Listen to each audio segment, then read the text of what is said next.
Today's episode is supported by AIDS-Free Pittsburgh. There are more than 5,000 people living with HIV in southwestern Pennsylvania, and the Ryan White HIV/AIDS program provides support services to help them get the care they need. That includes assistance with things like healthcare, medications, housing, transportation, food, and treatment for substance use disorders. Visit aidsfreepittsburgh.org to learn more.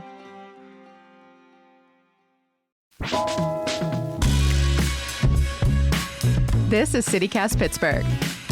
I'm Megan Harris, and here's what Pittsburgh's talking about. Hi. Hello. I am back. I have been off for a couple of days. I had shoulder surgery. I am fine. But y'all, I just want to say thank you so much to all the people who signed up to become a CityCast Pittsburgh neighbor over the last couple of weeks. 73 people and counting have stepped up, including our newest neighbors, Emily R., Sandy S., Michaela M., Sean S., Lexine S., Chris W., Jill R., Elena S., Joyce W., and Jennifer B., who I am almost certain I played kickball with like 10 years ago. Hi, Jennifer. There are so many more of y'all. We're going to be saying thank you all this week. And I cannot wait to see everybody at our regular CityCast Pittsburgh neighbor events coming up, because these people and others like them, they're helping us build a real community of neighbors. They're directly investing in the show and in our newsletter and in all the ways that we are trying to show up and show out here in Pittsburgh. So if you're listening to this and you missed your chance to sign up, maybe you heard it in the car and thought, well, of course I can't do this while I'm driving or washing the dishes. Or maybe you thought, I will get around to it. Consider now a good time, because we do still have a few of those custom limited edition Oxford pennants left. You heard the crew talk about them for 2 weeks. They say, I live here on purpose, and they're a great way to show your city pride. And because we did not quite make our goal of 90 people, we have a few left over. It's not too late. Also, not for nothing, we have got a ton of cool stuff planned for our neighbors this summer. Early access to some things, tickets to some things, special events, merch just for you. And if you join now, you'll be getting in on the front end of what we are hoping is a hopeful and healing season, and we want yins at the party. So if this sounds like you think now is the time, you want to invest in this whole experiment of CityCast Pittsburgh, you want to genuinely keep us around to keep telling y'all what's good here in the city and also what we would very much like to be better, sign up today to become a CityCast Pittsburgh neighbor. All the details are at membership.citycast.fm/Pittsburgh. You can do it for just $10 a month or $100 a year. Today will be the last day we give you the hard sell like this. But if you do this by Friday, you do get that pennant. Our doors are always open anytime you're ready. Go to membership.citycast.fm/Pittsburgh. And y'all, thank you. Thank you so much.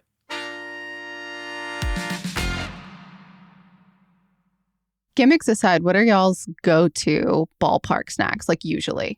I gotta have a hot dog. I also love a bag of roasted peanuts. This goes back to my childhood. My dad was always so cheap every time we go to games. So he would bring in his own roasted peanuts and a thing of Red Vine's licorice. He wasn't that cheap because he took you to a baseball game. Always took me to games, but when he did, it was like snacks. You really didn't get concessions when I was a kid. So I've kind of carried that over, where it's like peanuts and licorice. And then I'll buy myself a hot dog. Alexis, what about you? What do you eat at a ballpark?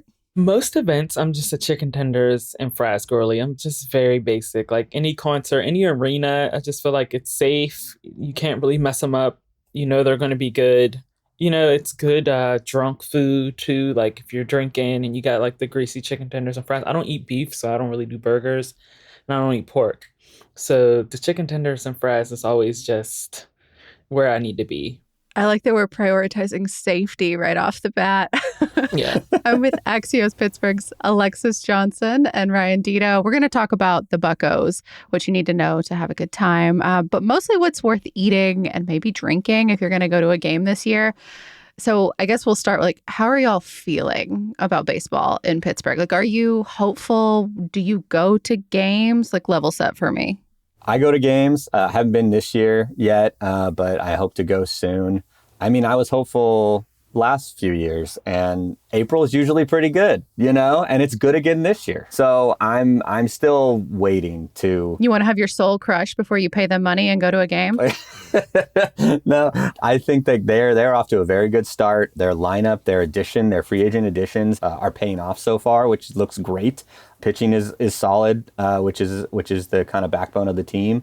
But I don't think I'm going to get hopeful until probably like June. Then it's like, okay, maybe we can like make the playoffs this year. I feel like that's the opposite trajectory of most of us. Like most of Pittsburgh has one good game and they're like, we're going to the World Series, the mayor included. And then they just like slowly have their soul crushed through the rest of the year. This has happened like the last few years though. So like, I just want to warn everybody, like, don't get too hopeful yet. I appreciate your unconventional optimism. Alexis, you? I can't lie to you. I only have enough energy to invest in one Pittsburgh team, and that's the Steelers. I'm sorry. Like, it's too emotional for me. Like, I can't go through another stressful, failing Pittsburgh team. I just can't. So I wasn't a huge baseball fan. I've gone to a couple Pirates games maybe in my life just for the vibes. Mm-hmm. The biggest memory I have about the Pirates is like, growing up in Pittsburgh back in the day, they were so bad that they were giving out free Pirates tickets at church. Like, I remember, like, the pastor's like, come up and get 20 tickets, like, whoever wants to come. So that's what I remember most about the Pirates. But the nice ballpark. Yeah. Great vibes. Gorgeous. I mean, I feel like that's, like, kind of the thing, right? Like, even when I moved here, you could get a $10 standing ticket. I don't know if that's still a thing or still that cheap. And they have like dollar ticket nights. Like my theory is that the worse the team is, the better the in-game entertainment and the cheaper the stuff is or should be. But I don't know if all of that is true for food. So let's talk about like the noms, because I feel like, at least in this netting era, we have this gorgeous stadium.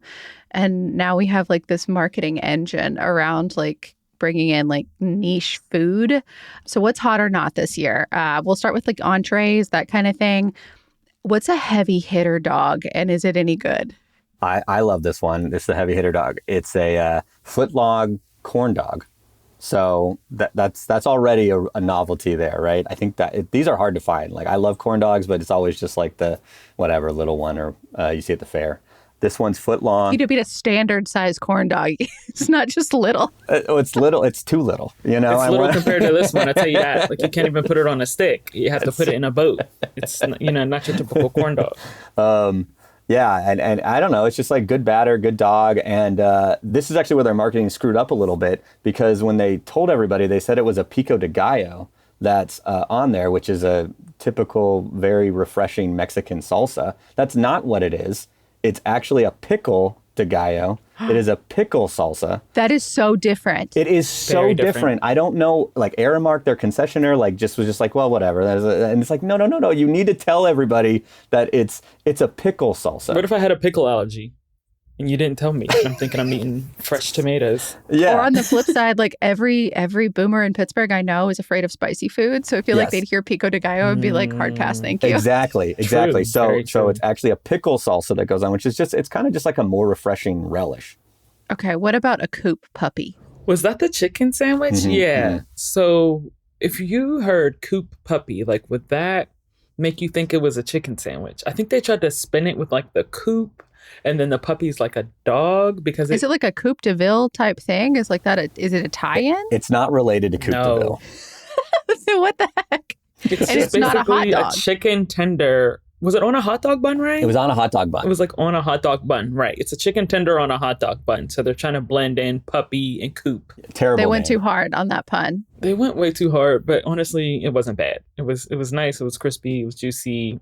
The format was a little weird. Like, it's basically a chicken sandwich, but like I said, they have it on a hot dog bun to make it more baseball fitting, I assume. But as the chicken tender expert on this call, the coop puppy wasn't bad. I hope we get to some endorsements that are more full-throated than it wasn't bad. Yeah. And if y'all want to read any of this, I highly encourage you check out Axios Pittsburgh's like full ranking of the do's and don'ts of PNC ballpark food. What about smoked turkey leg with mac and cheese? I feel like Pittsburgh, like I have feelings about Pittsburgh barbecue, but we actually do smoked turkey pretty well around here. Okay, so here's the thing about the smoked turkey leg. Obviously, when you buy it, it's the full leg, but when they gave it to us as samples, it was already cut up and shredded. So we basically had to eat it with a fork. So that version of the turkey leg was very good. tender, almost like a pulled pork consistency. I don't know if it's going to be that tender if you're picking up the full leg and biting into it.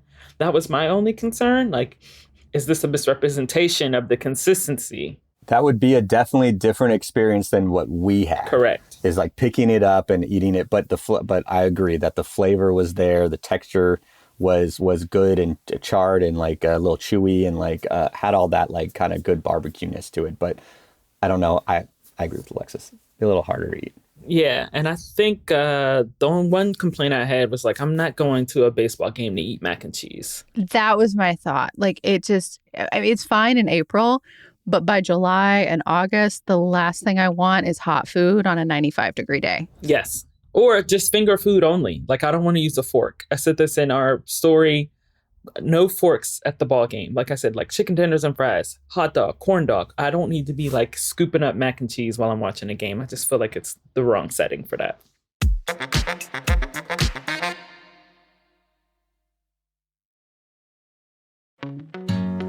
Today's show is brought to you by City Winery Pittsburgh. They're presenting Lyle Lovett Up Close, Songs and Stories. This man is a legend. He has put out 14 albums and won 4 Grammys, plus the Americana Music Association's Trailblazer Award. So getting to see him live in such an intimate space is a special treat. He'll be performing for 3 nights only from May 27th to May 29th, and seats are limited each night. If you haven't been to City Winery yet, this is the perfect time to make your first visit. It's in the Strip District, and you get a seated concert experience with food, wine, and cocktails. Personally, I'm a big fan of their mushroom truffle flatbread. This is a rare chance to see a legendary storyteller up close and enjoy the way he blends country, jazz, folk, gospel, and blues in his music. Tickets are going fast, so do not wait. Buy your tickets to see Lyle Lovett now at citywinery.org. Today's episode is sponsored by Liberty Magic, Pittsburgh's premier speakeasy theater dedicated to the art of elevating magic. They're presenting Jared Kopf in the show We Phantom Figures. Jared is an absolute pro with card tricks, and this show is full of intimate magic that draws you in and refuses to let go. You may have already seen Jared's work, because he's done practical effects for movies and TV shows like Red Thread, A Ghost Story, and Now You See Me, Now You Don't. So you're not going to want to miss your chance to see his tricks up close. And if you're feeling especially adventurous, consider upgrading to the Skeleton Key VIP experience. I've done this before, and it's great. You'll get a reserved seat in the front 2 rows, and after the show, you'll get an exclusive meet and greet with Jared, where you can ask him all your questions about card magic and more. We Phantom Figures runs until May 17th. Get your tickets at trustarts.org/magic before they disappear. Okay, y'all also had a couple of absolutely nuts, including the Boricua dog. Puerto Rican inspired. Yes. For Roberto Clemente. So that was the Boricua dog. Well, it sounds like they didn't really do Clemente justice. So what was wrong with this thing? Oh, the bun. It was way too much bun. We had like smaller servings of it, so maybe it won't be. But I'm pretty sure they bought like a pretty hefty like potato bun for it, and it was just so heavy on bun that it was harder to enjoy everything else about it. But it had like good flavor. It had like sofrito flavor, which is this condiment, Puerto Rican condiment with like tomatoes and peppers. And so it had like that flavor to it. And some other condiments had like potato sticks on there, which I didn't think did too much. They didn't add too much like texture. I think if you really love hot dogs and you want it to be a little bit more interesting than just a regular hot dog, then give it a try. But I wouldn't order it again. So it just didn't do it for me. It didn't do enough for me. You gotta hit a home run like the corn dog. Let's talk about snacks and sides. And then there's a sweet option, but I can already tell there's going to be mixed feelings on this call. What the heck are chipped ham fries? Okay. Oh, those were actually kind of good. Is it actually chip chopped ham? It is. It's basically loaded fries with chipped ham on top. That's essentially what it is. Chipped ham and like barbecue and like a barbecue sauce, and Isley's like barbecue sauce. Okay, I know this like revokes my Yinzer card in every possible way, but I think barbecue chip chopped ham is an abomination. It's terrible. This is where, like Megan, I agree with you. I don't like ham barbecue. Ham barbecue is probably one of the worst Pittsburgh food creations. It's just like, it kind of tastes like the worst of all worlds where you're trying to do barbecue, but you don't get any of the like delicious smokiness that like a good Southern barbecue or Texas or anywhere else really like does. And then you're left with this kind of sloppy mess, you know? I think chipped ham is much better on like a deli sandwich with a yellow mustard, I think is where it really excels. But this actually worked. Like I don't know, it was just like a loaded fries. And I think anything on fries, you're safe. Yeah. Had a really good cheese sauce too, right? Had a really good cheese sauce, and then the like sweetness from the barbecue and like the saltiness from the ham. It worked in kind of this messy way. I'm looking at the description, and I can swing some garlic butter on French fries, but I don't know. This one I might have to see to believe. Kettle nachos and empanadas. Those are just chips, right? Like kettle chips. Yeah, kettle chips, kielbasa, What was on top right? of them? Yeah, I think there was kielbasa, but there was no cheese. That's what's interesting. It says pico, caramelized onion, sriracha ketchup. Yeah. Is it kielbasa? I say kabasi. I think I'm saying the Pittsburgh way is kabasi. I grew up hearing kabasi. I think you're right, and I just say kielbasa because I'm not from here. But I think you're right. Oh, I'm right. But Pittsburgh's wrong. Correct. I think it's probably meant to be kielbasa, and I think we pronounce it kabasi. No, I think that's how Polish people say it. Like it's like kielbasi. Oh. I think that's like it's kind of like how it's what do you call it? Those donuts are like, you know, punchki, not pashki or whatever. I think it's more like punchki. Punchki, thank you. See, I can't even say it right, even when I try. Anyways, the chips were fine. Chips were fine. Again, Chips were fine. I'm not hearing anything that like sounds like y'all actually enjoyed it. No. I enjoyed the corn dog was really good. Okay, we started on the highest note. I Yes. thought that was the best thing. I thought the corn dog was the best thing, and I thought the chipped ham fries were probably the second best thing. Next time I go, I'll probably get both of those things. But the kettle nachos were like an interesting take. Like the chips stayed crispy, which was cool, and then if you really like kielbasa, whatever, it was smoky and delicious. I thought that was pretty good. But you know, I think maybe too like. I love the novelty that we see at all these games now, but it feels mostly like a novelty and like a selling tactic. Like a lot of the times, I just want like regular hot dog and then like an icy light, you know, and so like just give me that kind of normal flavor combo. I'm not really looking for chefy stuff. I'll do that at one of our many great restaurants that we have in the area. So I'm not going to order the kettle nachos.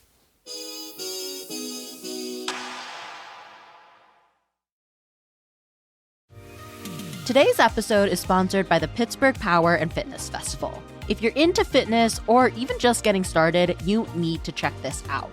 The Pittsburgh Power and Fitness Festival is back May 16th and 17th at the David L. Lawrence Convention Center, and it's bigger than ever. It's a full weekend experience for anyone interested in health, fitness, and high energy competition. You've got 2 marquee bodybuilding events, including the Pittsburgh Pro, where the world's top athletes compete for over $400,000 in prize money, plus an amateur competition featuring up-and-coming athletes competing for pro status. And beyond bodybuilding, it's nonstop action, with competitions in strongman, powerlifting, grappling, martial arts, and a national arm wrestling championship.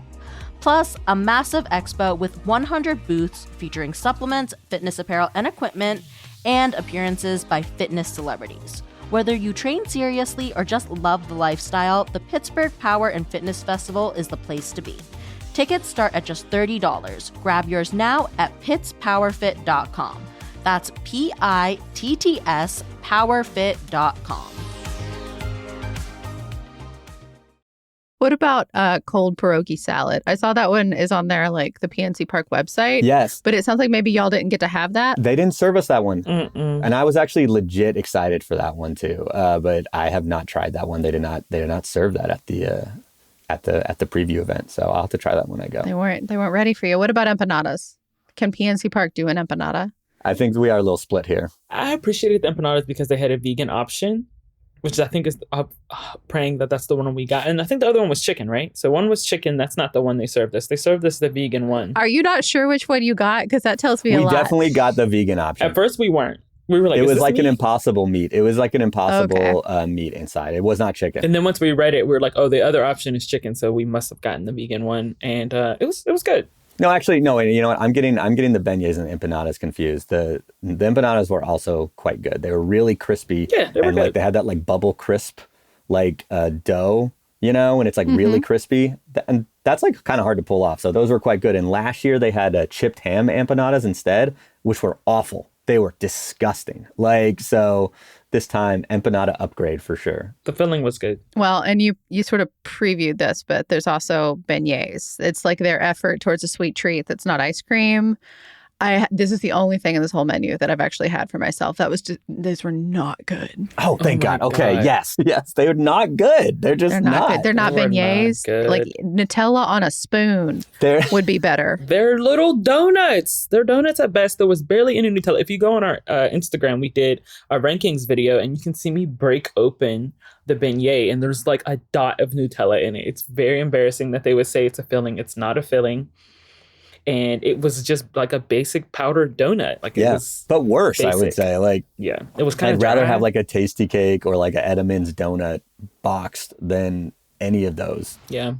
Another misbranding effort for them, because that was not a Nutella-filled beignet. And it's not even a beignet. It doesn't seem like it was fresh fried, like right there, like where you get that like crispy hot and they put the powdered sugar on it, like, delicious beignets. I picked up a bunch of chocolate donuts from Sam's Club for my Christmas party. What about drinks? Do either of y'all co-sign getting anything like that at PNC Park? I mean, everything's just so expensive. So I think if you have a pro tip, people would welcome it. When I go to a sporting event, I get the strongest beer I can possibly buy because they're all the same price. So or there's two tiers of prices. There's domestic and craft, basically. So if you get a craft that's only like 5%. You're going back to buy another one anyways. Yeah, and now you're spending double. You're a schmuck. Exactly. So I'm getting I think at PNC, the strongest is the 2X IPA Southern Tier. That thing's like 8%. I mean, it's rough. But at the same time, that means I don't have to get up. I can just kind of sip that the whole game and it's doing its job. And if not, then I'll probably get an icy light if it's like really hot. That feels so millennial of you to be like, what's the that's most me. drunk That's I can me. be with the least amount of effort? 1,000%. That's the same way in my concerts or PPG or whatever. I'm like, give me a double Long Island and I'm good for the rest of the day. Like, I'm straight. Anything else you think folks need to know to have a good time at the ball game? Don't go when it's windy. You might get hit by an umbrella. Oh, man. You guys see that? That was crazy. That was crazy. Yep. Guard yourself around the railings. Don't go too hard for a foul ball. We've all learned a lot the last couple of years. Yeah. Oh, man. I forgot about the foul ball thing. I know. I would say I love the seats. I think it's like section 313 or something like that, but it's left field, upper deck, not like too far into the corner where you're kind of looking towards home plate because you just get that great view of that skyline. And I get up there. Tickets are pretty cheap. And, you're pretty far from the action, but at the same time, you're there for the vibes, just sit up there, look at the skyline, hopefully the sun's setting. It's beautiful. Yeah. I think my one additional one would be watch where the sun's going to be. Like if you are prone to burning, as so many of us are, quietly or otherwise, like make sure you are aware how much sun you are about to be exposed to because there are parts of the stadium you'll be fine and parts you will not. If you're at a day game, you want to be on the 100 side. You want to be on the right field side. That's where you want to be. Alexis, Ryan, thank you so much. Thank you. Thank you for having us. I will say, check out the gift shop at PNC Park. I think their gear is much better than the Steelers gear. It was really, really cool stuff in there. I'm not going to lie. It was really nice. So you can also get that sweet, sweet Fanatic shirt, Hoist the Cone.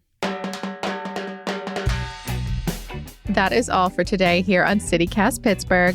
By the way, John Oliver on HBO made a whole bit recently about Pittsburgh broadcasters trying and failing to say Boricua dog. I will not lie, I had to practice. We will put a link in the show notes in case you need a laugh. It's the last call for that Oxford pennant. You have until Friday to sign up and support this show at membership.citycast.fm. Please do it. We want to hang with yins. We'll be back tomorrow with more from around the city. We'll talk to you soon.